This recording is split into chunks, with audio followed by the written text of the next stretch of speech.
Shalom, shalom, shalom à tous. C'est la sœur Elena Manzila. Que Dieu vous bénisse.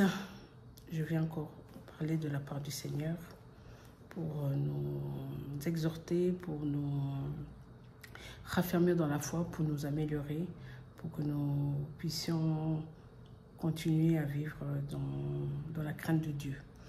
Et vous amener quelques éclairages de ce que le Seigneur m'a dit par rapport à notre marche sur terre. Et vous parler des choses terribles qui se passent dans le milieu des églises, bâtiments, dans le milieu du corps du Christ aussi. Donc voilà, prions. Merci mon Dieu, mon roi, merci tendre éternel, merci Jéhovah Rapha, merci Adonai pour ton amour, pour ta paix, pour ta miséricorde. Merci Seigneur pour ton esprit qui nous guide dans toutes choses, Seigneur. Père de gloire, me voici devant ton peuple encore une fois. Déracine tout ce qui n'est pas de toi en moi, remplis-moi de ton esprit, afin que ce n'est pas Elena qui parle, mais que c'est toi qui parles dedans de moi. Ô Père de gloire, je te loue, je te glorifie, Seigneur Jésus-Christ, pour cette grâce que tu as déposée sur nous, nous qui croyons en toi, nous qui t'avons pris, accepté comme Seigneur et Sauveur. Père de gloire, c'est toi qui vis en nous, c'est plus nous qui vivons en nous, Seigneur Jésus-Christ, c'est toi qui as pris toute la place, afin que tous nos faits et gestes, Seigneur, Papa, soient dirigés par toi et que nous fassions ta volonté en toutes choses.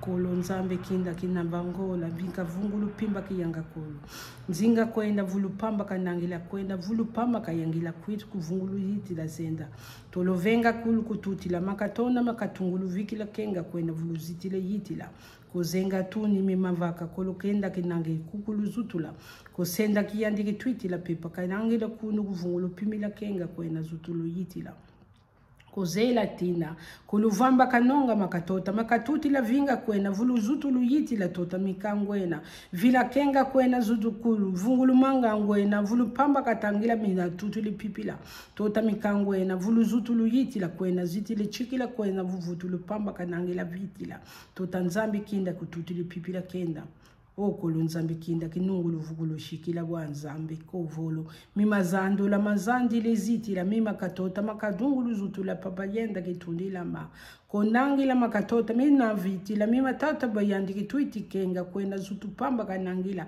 kozenga kulu zutu luyuta tata mzambi kinda mavata kulu vumbulu viti la tota mikangwena vulu mama na vila manani la kwena vulu pamba katati la pipa yenda koze tatila kangwena vulu pamba tatila pipa yenda kwena vulu pimbila kenga kwena zutulu yitila. Alléluia. Alléluia. Merci Saint-Esprit de Dieu, prends toute la place. Père de gloire, déracine-moi.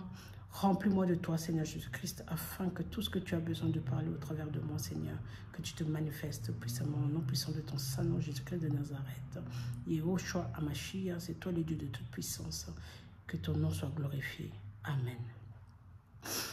Donc, shalom, shalom, shalom à tous. Hein. Donc, voilà, encore une fois, vous me voyez avec un foulard.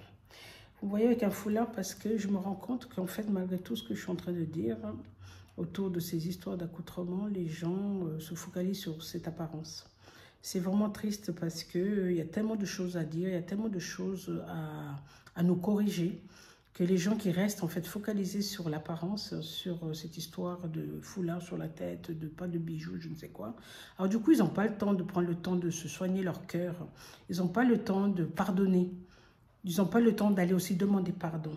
Alors c'est bien beau d'avoir une apparence de la piété, mais ce que le Seigneur veut chez nous, c'est notre cœur. Il a besoin de notre cœur, il veut notre cœur. Alors, comme vous êtes tellement troublés par une apparence normale, des cheveux, des bijoux et tout ça, alors j'ai décidé de faire, soit je vais faire des vidéos comme ça, soit il y aura d'autres vidéos où je serai normale. Donc voilà, bref. En tout cas, c'est vraiment pour que vous sortez un peu de tous ces délires-là, parce que c'est des délires, hein, donc vraiment c'est des délires. Alors, essayez de comprendre un petit peu toutes ces histoires de foulard, toutes ces histoires de piété et tout ça. Donc voilà, effectivement, quand on a le Saint-Esprit, on n'est pas plus du tout dans l'extravagance. Alors, c'est automatique, donc c'est notre esprit qui nous guide aussi de comment on va se vêtir, comment on va se comporter. Donc, voilà, ça ne sert à rien de faire juste avoir l'apparence.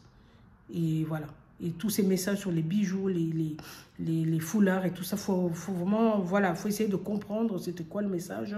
Et comme je l'ai dit et je le répète encore, il y a beaucoup de gens qui sont dans l'idolâtrie. Alors voilà, Alors, le Seigneur m'a dépouillé de pas mal de choses à travers les 2 cancers et puis d'autres maladies encore que j'en ai même pas parlé encore.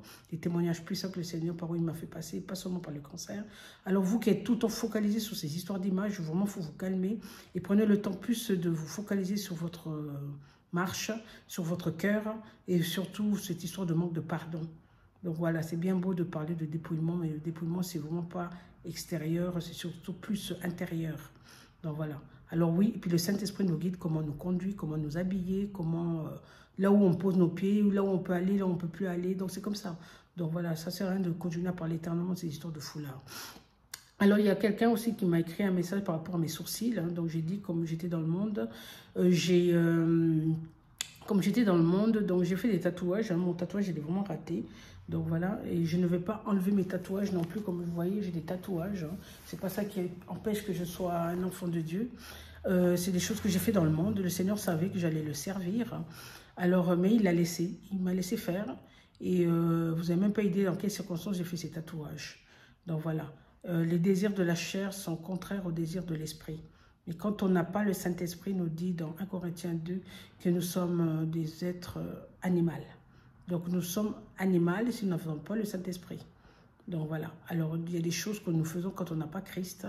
Et ce sont les plaisirs de la chair. Donc voilà.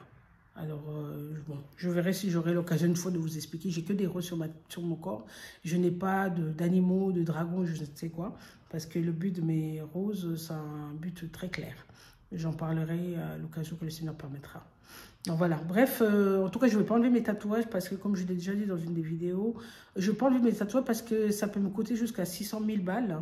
Et moi, je nourris les orphelins, les veuves, je m'occupe des personnes de la rue, je loge les gens en donnant des fonds de garantie, des fonds de commerce. Alors non, je ne prendrai pas 1000 francs, 1000 dollars pour pouvoir enlever des tatouages pour faire plaisir aux êtres humains.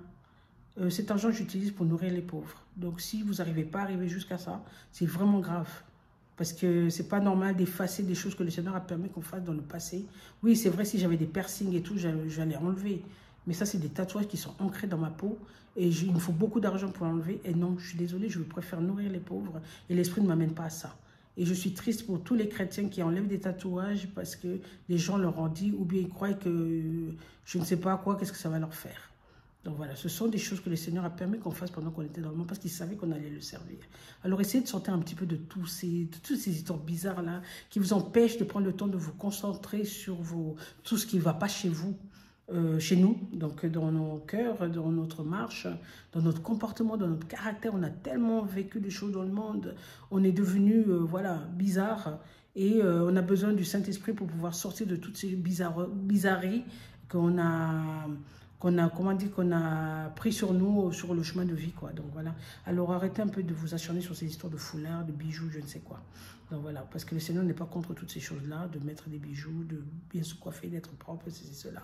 Et voilà, moi aussi j'ai un souci sérieux, je me suis vraiment gâché les cheveux avec, voilà, j'étais dans l'hip-hop, je me coiffais, je faisais plein de teintures et tout, tralala, et je me suis brûlé plus ou moins tout le long là, les cheveux. Alors oui, pour moi ça m'arrange de pouvoir avoir une apparence quand même quand je vais dehors, parce qu'il y en a qui pourraient rester sur rien qu'être ses cheveux arrachés, alors qu'il y a des choses qui sortent de ta bouche qui sont plus importantes que mon accoutrement. Donc voilà, vous voyez, j'ai la grâce, je ne suis pas rentrée dans ces histoires de produits, d'hydroquinone et tous ces machins. Alors voilà, mais on ne parle pas des bonnes choses, on parle que des choses qui ne vont pas. Et mes ongles, voilà, j'ai des ongles, ce sont mes ongles, hein, pour ceux qui veulent parler tout autour des ongles. Je les soigne, je mets de l'acrylique pour les tenir, ce pas des faux ongles. Alors du coup, j'ai mes ongles qui se cassent tout le temps, donc j'ai besoin d'une protection pour pouvoir les garder, que ça ne soit pas cassé en petits morceaux, parce que je n'ai pas de bons cheveux, donc je n'ai pas automatiquement aussi de bons ongles. Alors je mets juste une protection et je maquille, vous voyez, je ne fais pas des trucs extravagants non plus, même je mettais beaucoup de rouge, des couleurs. Aujourd'hui, j'arrive même plus à faire ça pour vous dire que le Seigneur, il sait comment il dépouille chacun d'entre nous. Et le problème aussi avec toutes ces choses, c'est vraiment le côté idolâtrie. Donc quand on est accro, comme j'ai dit, j'ai porté des lentilles de 19 ans à 42 ans, s'il vous plaît. Et je ne pouvais pas vivre sans ça. Je dormais avec, je me réveillais avec. Et les cils aussi. Donc, quand un cil tombait, je portais mes lunettes de soleil jusqu'à l'institut. pour mettre d'autres cils. Donc, pour vous dire, j'étais dans l'idolâtrie, c'est pour ça que je ne suis plus du tout là-dedans. Le Seigneur m'a dépouillé, pas parce que je veux. Et toutes ces personnes, parce que j'ai eu une remarque d'une sœur dans les commentaires, hein, donc j'avais un puissant message sur le Congo, les nations, mais tout ce qu'elle a trouvé à dire, que voilà, je vois que tu fais beaucoup d'efforts pour te dépouiller. Non, je n'ai pas à faire des efforts, je le dis et je le répète. La Bible elle nous déclare dans Zacharie 4, si ni par la force, ni par la puissance, mais par son esprit, nous sommes convaincus. Les gens qui arrêtent de fumer, qui arrêtent ceci ou cela, parce que les gens les ont convaincus, c'est l'homme. Donc du coup, on retombe dedans. Alors quand c'est le Saint-Esprit qui te convainc, donc tu arrêtes. Tu arrêtes vraiment parce que c'est le Saint-Esprit qui t'a convaincu de trouver ça pas normal et tu arrêtes vraiment réellement. Vous voyez, moi aujourd'hui, je vis sans cils et tout. Donc voilà, puis mon tatouage, comme je vous ai dit, c'est un tatouage. Je ne coupe pas mes sourcils parce que j'ai un problème de cheveux, donc mes cils aussi, ça pousse pas. Donc j'ai juste ce début-là qui a les cils. Les sourcils, donc voilà, j'ai les poils, voilà, ça pousse pas les poils. Donc, voilà. Bref, alors ce que j'ai, c'est mon tatouage. Voilà. Donc voilà. C'est ça. Alors on arrête avec ces histoires d'apparence, prenons le temps de nous dépouiller à l'intérieur. C'est ça qui compte le plus. Et surtout, Dieu veut notre cœur. Et je vous promets, pour tous ceux qui ont entendu les histoires des bijoux et tout ça, soit c'est parce qu'ils ont un problème d'idolâtrie, mais c'est pas parce que tu portes des bijoux, tu vas pas aller au paradis. Alors justement, revenons sur quelque chose qui est très primordial. On va commencer avec le sujet du péché. Le Seigneur est clair là-dessus dans Ésaïe 59, disons, pour la gloire de Dieu. Ésaïe 59, à partir du verset 1. Non, la main de l'Éternel n'est pas trop courte pour sauver, ni son oreille trop dure pour entendre, mais ce sont vos crimes qui mettent une séparation entre vous et Dieu. Ce sont vos péchés qui vous cachent la face et l'empêchent de vous écouter, car vos mains sont souillées de sang et vos doigts de crime. Vos lèvres profèrent le mensonge, votre langue fait entendre l'iniquité. Je répète. Ésaïe 59. Non, la main de Dieu n'est pas trop courte pour sauver, ni son oreille trop dure pour entendre, mais ce sont vos crimes qui mettent une séparation entre vous et votre Dieu. Ce sont vos péchés qui vous cachent sa face et l'empêchent de vous écouter, car vos mains sont souillées de sang et vos doigts de crime. Vos lèvres profèrent le mensonge, votre langue fait entendre l'iniquité. Nul ne se plaint avec justice, nul ne plaide avec droiture. Ils s'appuient sur des choses vaines et disent des faussetés. Ils conçoivent le mal et enfantent le crime. Ils couvrent des œufs de basilic, ils tissent des toiles d'araignée. Celui qui mange de leurs œufs meurt. Donc voilà, ce sont les crimes, hein. Ce sont les crimes qui nous empêchent d'entendre Dieu. Sa main n'est pas trop courte, son oreille n'est pas sourde, mais c'est nos crimes, nos péchés. Là, Ésaïe parle en s'adressant au peuple, mais à partir de Ésaïe 60, il se rend compte que lui-même, il est pécheur. C'est pour ça qu'il dit vos crimes, il ne dit pas nos crimes. Alors, Ésaïe, à partir du verset 60, je crois que c'est son oncle qui meurt et se rend compte qu'en fait, ce temps qu'il le prenait un peu comme un dieu, donc du coup, il croyait qu'il était juste en train d'avertir le peuple de Dieu, mais que lui, il n'était pas dedans. Parce qu'il mettait son espérance dans son oncle qui est mort. Et il se rend compte que son oncle, ce n'était pas Dieu, il était un être humain. Donc c'est pour ça, à partir de Ésaïe 50, il commence à se mettre dedans au milieu des avertissements. Mais avant cela, il disait vos crimes, et ceci, cela. Et à partir de 60, Ésaïe 60, il commence à se mettre dedans. Donc voilà, jusqu'à 66. Dieu est bon, Dieu est merveilleux. Donc voilà. Alors oui, ce qui nous sépare de Dieu, c'est nos crimes. Et ce qui nous sépare de Dieu, et clairement, c'est nos crimes, nos péchés. La Bible elle nous dit dans Hébreux 12, 14, « Recherchez la paix avec tous et la sanctification sans laquelle personne ne verra Dieu. » Donc Dieu nous appelle à être en paix avec tout le monde. Donc c'est-à-dire d'arrêter de chercher des problèmes à gauche, à droite. Et la sanctification, donc la vie de crainte, la vie de péché. Donc Dieu nous demande deux choses, vous vous rendez compte? D'arrêter de chercher des problèmes avec les gens et de sortir du péché. Alors, c'est quoi les péchés? Tout ce qui n'honore pas Dieu. Tout ce que tu fais. Si tu poses la question à Jésus, que ferait Jésus? Je vous promets qu'on a la réponse. On a la réponse tout de suite.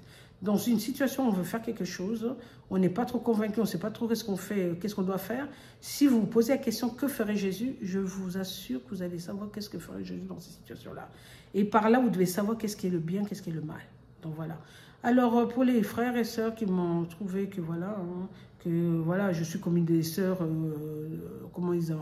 J'ai eu une remarque là, comme les sœurs, comme elle m'a dit, des servantes actuelles, qui ne comprend pas qu'il faut absolument mettre des foulards, ne pas mettre de bijoux, je ne sais pas quoi. Vraiment que le Saint-Esprit vous éclaire là-dessus, parce que je sais que vous aimez le Seigneur, vous ne dites pas ça pour m'embêter, non, mais moi je vous éclaire aussi, donc pour vous dire qu'on ne sait pas tout. Donc chacun peut prendre sa part, et puis aussi mettre la pierre à l'édifice. Et tous ceux qui sont stressés autour de ces histoires de foulard, essayez de prier vraiment que le Seigneur vous éclaire. Il y a beaucoup de gens qui devaient être dépouillés aussi physiquement parce que c'était la folie, l'idolâtrie, c'est ça le problème aussi. Le Seigneur ne veut pas qu'on soit idolâtre. Et beaucoup de gens étaient derrière toutes ces choses-là. Donc voilà, moi j'ai la grâce depuis l'âge de 35 ans, j'ai arrêté de me maquiller. Donc voilà, pour vous dire quand même, j'ai pas ce souci-là du maquillage et tout ça, tout ça. Là aujourd'hui, je mets qu'un peu de gloss ou bien du rouge à lèvres comme ça et un peu de mascara et je monte toujours des sourcils qui sont déjà dessinés. Les poils ne repoussent pas parce que voilà, je n'ai pas de poils.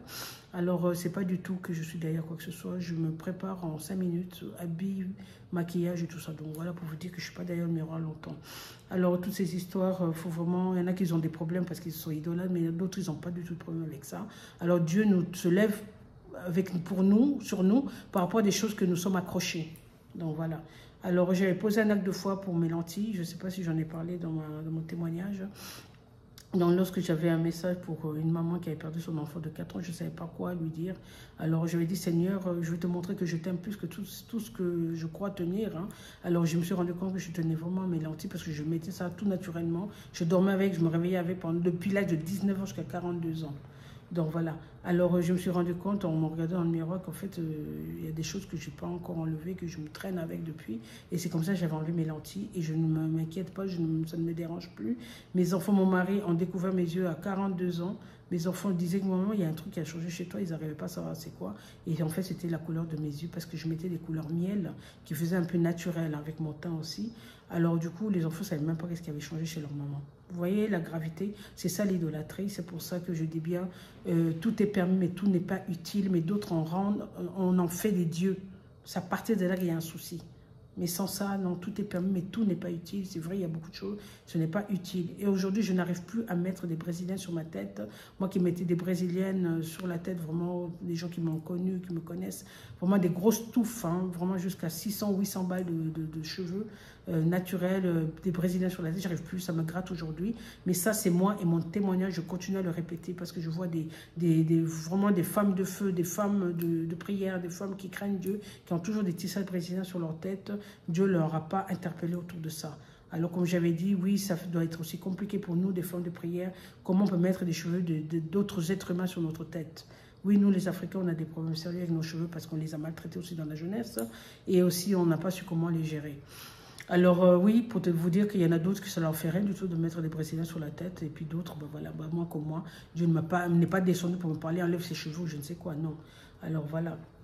Alors du coup, mais moi, ça me gratte aujourd'hui, je ne supporte plus. Pourtant, depuis 2010, j'ai mis ça tranquillement, à l'aise. Hein. Aujourd'hui, ce que je mets, c'est des human hair parce que je veux sortir toujours propre dehors et tout. Que les gens se focalisent sur ce que je dis et non sur mon tissage ou mon habit. Donc bref, voilà.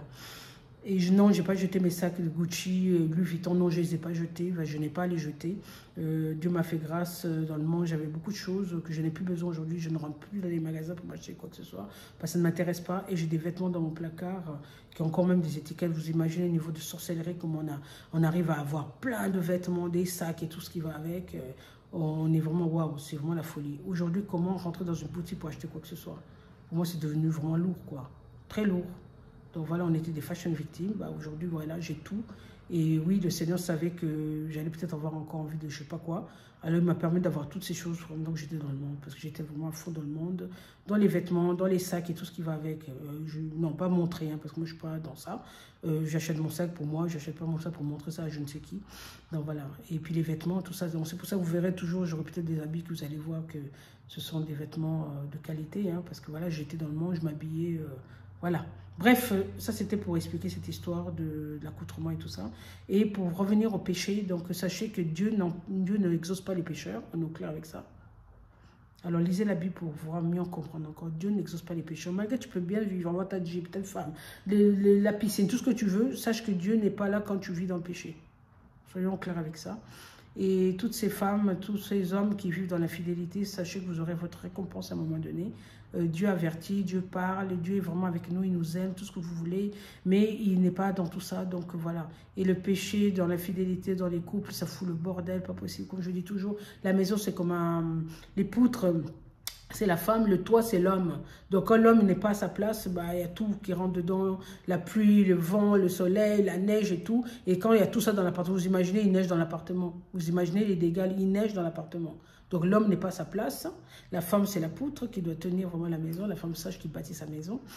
Proverbe 31, vous pouvez lire Proverbe 31, donc vraiment l'activité de la femme qui se lève à l'aube, qui commence à tenir sa maison. Donc on commence déjà par une vie de prière dès l'aube pour remettre notre journée entre les mains de Dieu. C'est une vie normale, une hygiène de vie normale de la femme de prière, la femme en Christ. Donc voilà, et qui commence dès l'aube sa vie avec le Seigneur et ainsi de suite. Et c'est comme ça qu'il va tenir bien sa maison. Et les hommes, donc voilà. Oui, je vais parler un petit peu des hommes aussi parce que c'est chaud. C'est super chaud. Vous savez, moi, j'ai été libérée par rapport à ma position de femme et d'acceptation de la soumission. Parce que, comme je disais, la soumission, c'est sous la mission. Donc, il n'y a rien de mal là-dedans. La femme, sous la mission. Donc, femme, soyez soumise. Ce n'est pas une corvée, ce n'est pas un fardeau. Donc, on est sous la mission. Imaginons l'entreprise, le chef, comment dire l'entreprise, donc le responsable de l'entreprise, ou bien le directeur, ou bien le propriétaire de l'entreprise et sa secrétaire. Donc, ils travaillent en collaboration. Donc, un couple doit être comme ça, on travaille en collaboration comme le directeur et la secrétaire. Donc, voilà, il n'y a rien de soumission là-dedans qui est néfaste, négative. Donc moi j'étais en tout cas libérée dans le mariage en ce qui concerne la soumission par le biais de 1 Pierre 3. Vraiment c'était vraiment une délivrance pour moi de comprendre que le Seigneur parle dans le couple, il parle de relations fraternelles. C'est vraiment impressionnant, mais c'est des révélations de la parole de Dieu pour vous dire qu'on ne lit pas la Bible terre à terre mais avec son esprit. Et là il parle de la relation dans le mariage fraternel. On doit avoir une relation fraternelle entre l'homme et la femme. Donc voilà. Alors c'est assez impressionnant. Alors ça m'a libérée de savoir qu'en fait mon mari, je dois le considérer comme mon frère. Vous voyez comment on traite nos propres frères biologiques. Donc même s'ils nous font je ne sais quoi, on ne va pas les laisser tomber pour autant. Alors c'est assez impressionnant de voir que le Seigneur parle dans le mariage de relations fraternelles. Je vais essayer de lire là-dessus parce que peut-être vous n'allez pas prendre le temps de lire. Malgré je vous dis de lire, moi je ne suis pas là pour vous lire la Bible, mais je vous dis tout le temps de lire la Bible. Alors je vais lire ce passage de 1 Pierre 3 qui m'a vraiment libérée de la soumission, de la compréhension de la soumission et que je vive ça à l'aisement parce que l'homme a aussi son rôle. Et si l'homme ne fait pas son rôle, il est mal barré parce que waouh, il a plus de responsabilités que nous, la femme, qui devons être soumises à lui parce que lui, il est censé nous aimer pour que nous puissions avoir une belle harmonie. Alors les femmes me disent, ouais mais si, mais même moi je vais être automatiquement soumise. Non, le Seigneur il a commencé en parlant, la femme soyez soumise, ici le pourquoi du comment. Alors ça ne sert à rien d'attendre que l'homme t'aime pour que toi tu puisses être soumise. Non, ça ne marche pas comme ça. Alors si le Seigneur parle de la soumission d'abord de la femme et il parle de l'amour de l'homme vis-à-vis de sa femme, on ne va pas inverser les rôles parce qu'on attend qu'on nous aime pour qu'on soit soumise. Déjà, voilà, déjà dans la vie, on ne donne pas quelque chose à quelqu'un pour qu'il nous donne quelque chose en retour. On ne fait pas quelque chose pour attendre quelque chose en retour. Toi, tu fais ta part, le reste, ce n'est pas ton problème. Et le jour que j'ai compris que l'homme a sa part qui est plus responsable que la mienne, waouh, j'ai baissé mes épaules, j'étais waouh. J'ai soufflé et là, c'était ma délivrance face à cette histoire de soumission de la femme. Lisons. 1 Pierre 3. Femmes, soyez de même soumises à vos maris, afin que si quelques-uns n'obéissent point à la parole, ils soient gagnés sans parole par la conduite de leurs femmes, en voyant votre manière de vivre chaste et réservée. Ayez non seulement parure extérieure, encore une fois on parle de la parure extérieure, c'est l'histoire de fameuse histoire de foulard, hein. Ayez okolonzambe kinda kimavanda kolozinga kwenda vulupipila kenga kwenda nzutulu yitila. Ayez non cette parure extérieure qui consiste dont les cheveux tressés, les ornements d'or ou les habits qu'on revêt, mais la parure intérieure cachée dans le cœur, la pureté incorruptible d'un esprit doux et paisible qui est d'un grand prix devant Dieu. L'intérieur de nous a de grands prix devant Dieu. Cette apparence extérieure, on va pas dormir sur notre apparence extérieure avec des tissages et de ceci, de cela, y compris les foulards pour pouvoir montrer qu'on est en Christ ou je ne sais quoi. Donc voilà, comme je dis déjà, je ne suis pas contre les foulards, mais ne fais pas ça parce que tu dois avoir l'air. Donc voilà. Ainsi se paraît autrefois les saintes femmes qui espéraient en Dieu, soumises à leur mari comme Sarah qui obéissait à Abraham et l'appelait son Seigneur. Oui, il y a des gens qui ont entendu que Sarah appelait Abraham son Seigneur. Elle sait pourquoi, parce que Dieu l'amène à la soumission et elle arrive à un point, elle parle de son mari comme un Dieu. Ah ouais, donc un petit Dieu, nous sommes tous des petits dieux, hein, soyons clairs. Hein. Donc voilà. Alors ainsi se paraît autrefois les saintes femmes, j'en reviens là-dessus sur l'apparence, hein. Ainsi se paraît autrefois les saintes femmes qui espéraient en Dieu, soumises à leur mari comme Sarah qui obéissait à Abraham et l'appelait son Seigneur. C'est d'elle que vous êtes devenues filles en faisant ce qui est bien sans vous laisser troubler par aucune crainte. Nous n'avons pas à craindre de quoi que ce soit lorsque le Seigneur nous demande d'être soumises. Tu vois, vous voyez? Donc voilà. Marie, montrez à votre tour de la sagesse dans vos rapports avec vos femmes, comme avec un sexe faible. Honorez-les comme devant aussi héritiers avec vous de la grâce de la vie. Qu'il en soit ainsi, afin que rien ne vienne faire obstacle à vos prières. Si on se comporte comme ça, rien ne va faire obstacle à nos prières, mais si on se comporte autrement, bah voilà, c'est pour ça qu'on va tous border dans les mariages. C'est vraiment la folie. C'est vraiment la folie. Vous lirez 1 Pierre 3 jusqu'à la fin. C'est vraiment merveilleux d'être révélé là-dessus. Toi, la femme qui trouve vraiment terrible d'être soumise à ton mari, sache que c'est une grâce parce que tu as une petite mission face à lui. Sa mission est terrible. La mission de l'homme est terrible parce qu'il doit nous aimer. Et nous, on doit d'abord se soumettre à lui, qu'il nous aime ou pas. On doit se soumettre à lui afin que nous reflétons ces filles descendantes de Sarah, qui appelait son mari mon Seigneur. Donc voilà. Alors Dieu est bon, Dieu est merveilleux. Alors il faut vraiment lire tout ce passage parce que moi, en tout cas, ça m'a libérée jusqu'à ce niveau-là.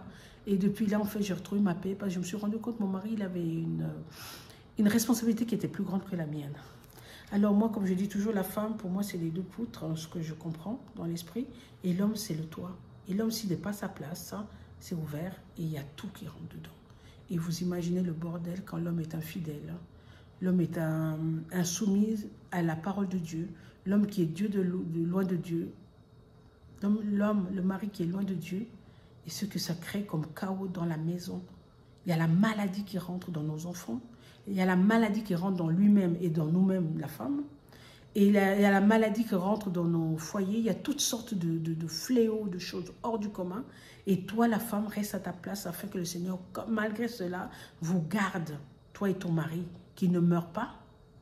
Et tes enfants soient gardés même dans la maladie, même dans les études, même dans la santé et tout ce qui va avec. Et encore plus dans les finances aussi, parce que l'homme, quand il n'est pas à sa place, bah, les finances aussi sont ébranlées. Alors, femme, sois soumise afin que le Seigneur écoute tes prières pour qu'il y ait la grâce dans ta maison. Alors, où est la souffrance dans la soumission, vue sous cet angle-là? Et comme je dis, chef d'entreprise avec sa secrétaire. Voyons sous une autre forme la soumission. Le Seigneur ne peut pas nous amener quelque chose de douloureux. Il a dit que je n'ai que des projets de bonheur pour vous et non de malheur. Jérémie 29, 11. Croyez pas que parce que l'homme a une plus légère, comment on appelle ça, charge. La charge de l'homme est plus grave, plus grande. Et c'est la même charge que Dieu nous aime et nous nous soumettons à lui. Mais il nous a d'abord aimés avant que nous, on l'aime. Donc voilà, c'est beau, c'est merveilleux. Alors, vous changez un peu cette façon de voir les choses par rapport à la soumission. Comprenez le langage de Dieu, soyez révélés sur cette histoire de soumission. Même si l'homme qui est en face de toi ne fait pas sa part, toi tu fais ta part et c'est comme ça que tu vas être agréable aux yeux de Dieu. Et Dieu va te bénir, toi et tes enfants, et ta maison. Et c'est grâce à ce silence aussi, dans la prière, que Dieu va changer, transformer ton mari. Je l'ai vécu, je sais de quoi je parle. Moi qui étais vraiment autoritaire, hein. Donc pour ceux qui me connaissent, hein, et je le dis, je témoigne aujourd'hui. Donc voilà, alors les hommes, vous avez une grande charge, vraiment. Toi qui te dis chrétien, que tu n'es pas dans cette attitude, waouh, c'est chaud. Tu dois refléter Christ dans ta maison. Ouais, même si ta femme n'est pas soumise, mais toi, soumets-toi à la parole de Dieu. Et à travers cette soumission, ta femme va être automatiquement dans la soumission. Fais ta part, aime ta femme. Et toi, la femme, n'attend pas que ton homme t'aime, non. Sois soumise. Et quand tu es soumise à ton mari, automatiquement, tu es d'abord soumise à Dieu. Imagine que cet homme qui est en face de toi, c'est Dieu. C'est comme ça que tu dois voir les choses dans ta maison désormais. Je ne parle pas de ces femmes qui se font battre, bien sûr. J'en ai parlé dans 1 Corinthiens 7, à partir du verset 11, que Dieu s'y a permis, dans sa parole, que l'apôtre Paul parle de séparation et qu'on reste seul s'il le faut, ou qu'on arrange avec son mari. Je ne parle pas de ces femmes qui sont malmenées, battues à mort. Parce que le Seigneur te demandera une fois morte, qu'est-ce que tu fais là? Tu ne vas pas lui dire, Seigneur, tu n'as pas permis le divorce, c'est pour ça que je me suis laissé taper et mourir. Ouais, non, ça ne va pas jouer. Ça ne va pas du tout jouer. Dieu nous a donné un esprit de révélation, un esprit de discernement. Tu dois discerner lorsque ton homme devient tellement agressif qu'il t'amène jusqu'à la mort. Et ça, on discerne. Oui, on discerne comme on voit les nuages qui arrivent au-dessus de nos têtes et puis qu'on sent qu'il va pleuvoir. On discerne quand un homme commence à te menacer de mort à tout bout de champ. Il commence même à prendre des instruments, des couteaux, je ne sais quoi. Ou bien qu'il te tient dans le corps, qu'il bouge ce corps, qu'il bouscule ce corps. Ce corps que nous disons le temple de Dieu. Comment tu peux avoir des bleus partout? Comment tu peux être malmené physiquement et de dire que Dieu ne veut pas le divorce? Non, Dieu est contre le divorce. Dieu, il aime la famille plus que tout. Dieu, il aime le mariage plus que tout. C'est sa plus belle œuvre qu'il a commencé dans le jardin d'Éden lorsqu'il a créé Adam et Ève. Il a dit, allez, multipliez-vous. C'est sa plus belle œuvre. Dieu aime la famille plus que tout. Dieu aime le mariage. Il est contre le divorce. Et si vous lisez dans Matthieu 19, comme Jésus, on nous pose la question, et pourquoi Moïse a permis la lettre de divorce? Il a dit à cause de la dureté de vos cœurs. Jusqu'à présent, le Seigneur veut qu'on se pardonne mutuellement. Parce qu'il dit dans Matthieu 6, hein, à partir du verset 14, que si tu ne pardonnes pas, lui ne te pardonnera pas non plus. Dieu nous appelle à pardonner. Je ne parle pas des femmes, des hommes qui sont maltraités, battus à mort, et d'autres même qui sont battus spirituellement, physiquement, pas spirituellement, mais plutôt mentalement. Parce que psychologiquement aussi, on peut vraiment rentrer dans une forme de dépression et ça détruit les enfants aussi à la maison. Donc nous devons discerner le niveau de combat que nous avons pour pouvoir savoir que nous devons nous protéger ce corps qu'on appelle le temple de Dieu. Donc voilà, vraiment il faut sortir de tous ces délires-là où il faut absolument comprendre qu'est-ce que le Saint-Esprit veut nous montrer, nous parler. Donc voilà, que Dieu vous éclaire là-dessus.